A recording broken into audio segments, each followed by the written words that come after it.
pensamento. Deus, Ele tem caminhos projetados, preparados para nós, pensamentos ao nosso respeito. E Jeremias, através de Jeremias, ele está dizendo: olha, o Senhor é que sei o pensamento que eu tenho a respeito de vocês.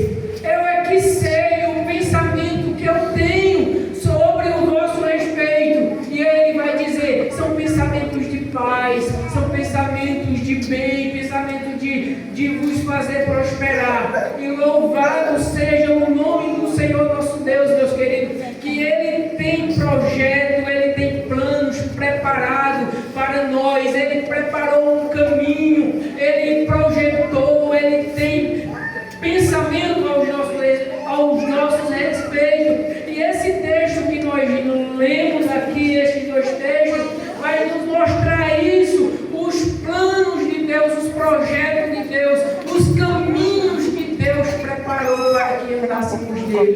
Mas, meus queridos, quando Deus está dizendo: olha, eu tenho um caminho para vocês, eu tenho um pensamento para vocês, eu tenho um projeto para vocês, Deus, Ele também está dizendo através de Isaías: eu sei também que em contrapartida nós também temos os nossos próprios caminhos, nós também temos os nossos próprios pensamentos, nós também temos as nossas próprias crenças, as nossas opiniões formadas, nós também temos as nossas próprias ideias.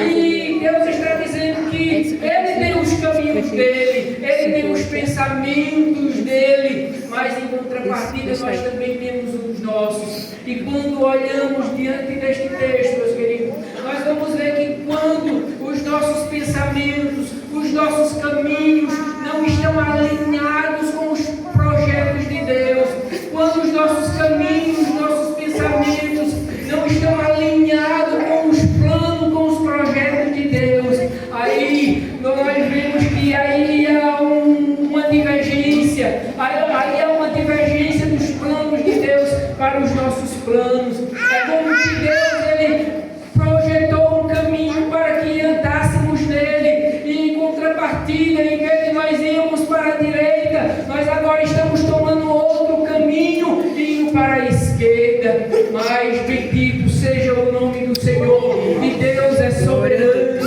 Ele controla o mundo, Ele controla todas as coisas, estão dentro do seu domínio, dentro do seu governo. Por isso, meus queridos, nós adoramos ao Senhor, nós louvamos ao Senhor, porque o Senhor tem projetos, o Senhor tem plano preparado para cada um de nós. Louvado seja o nome do Senhor. E quando, meus queridos, eu olho para a palavra de Deus lá em Deuteronômio, a partir do capítulo 28 adiante, quando Deus chama Moisés e começa agora a dar diretrizes para Moisés acerca de conduzir o povo, e Deus está preparando para o povo ali um caminho, para que o povo andasse nele, e Deus está dizendo a Moisés: olha, Moisés, eu vou abençoar o povo, eu vou fazer o povo prosperar, o povo será abençoado se o povo andar nos meus caminhos, se o povo guardar a minha lei. E eu vejo, meus queridos, Deus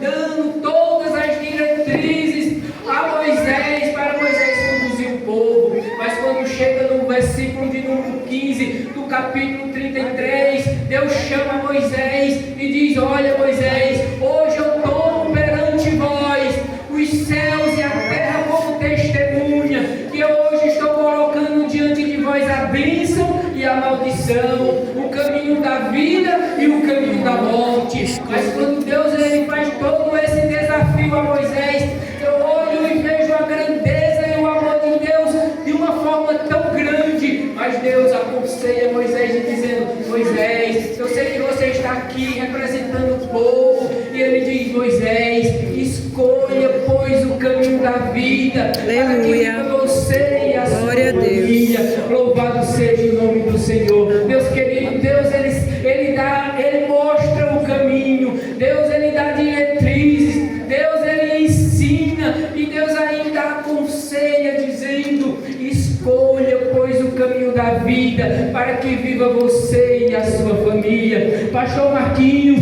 quando eu vejo Deus falando desafiando Moisés acerca dessa escolha, eu vejo, meus queridos, que aqui surge um debate milenar. Eu vejo que quando Deus ele desafia Moisés a essa escolha, eu vejo que aqui surge um debate milenar. Eu vejo que aqui surge aonde muitos céticos se interrogam acerca de Deus. Eu vejo, meus queridos, que aqui surge este debate. Eu poderia dizer que aqui está a pergunta de $1 milhão, a pergunta que todos querem ter a resposta, a pergunta que muitos se questionam e muitos céticos se questionam a respeito.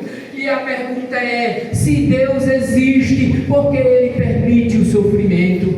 Veja que muitas pessoas carregam em si esta interrogação. Muitos céticos questionam a respeito disso. Se Deus existe, por que Ele permite o sofrimento? Mas louvado seja o nome do Senhor nosso Deus, que Ele é Senhor do céu e da terra. Amém. Ele tem o domínio e o controle de todas as coisas. Mas os céticos sempre questionam: se Deus existe, por que Ele permite o sofrimento? Se Deus existe, por que Ele permite as guerras? Se Deus permite, por que Ele permite que inocentes sofram? Se Deus existe, por que milhares de pessoas estão morrendo na guerra? E muitos têm questionado, muitos têm debatido esta questão milenar. Mas louvado seja o nome do Senhor, meus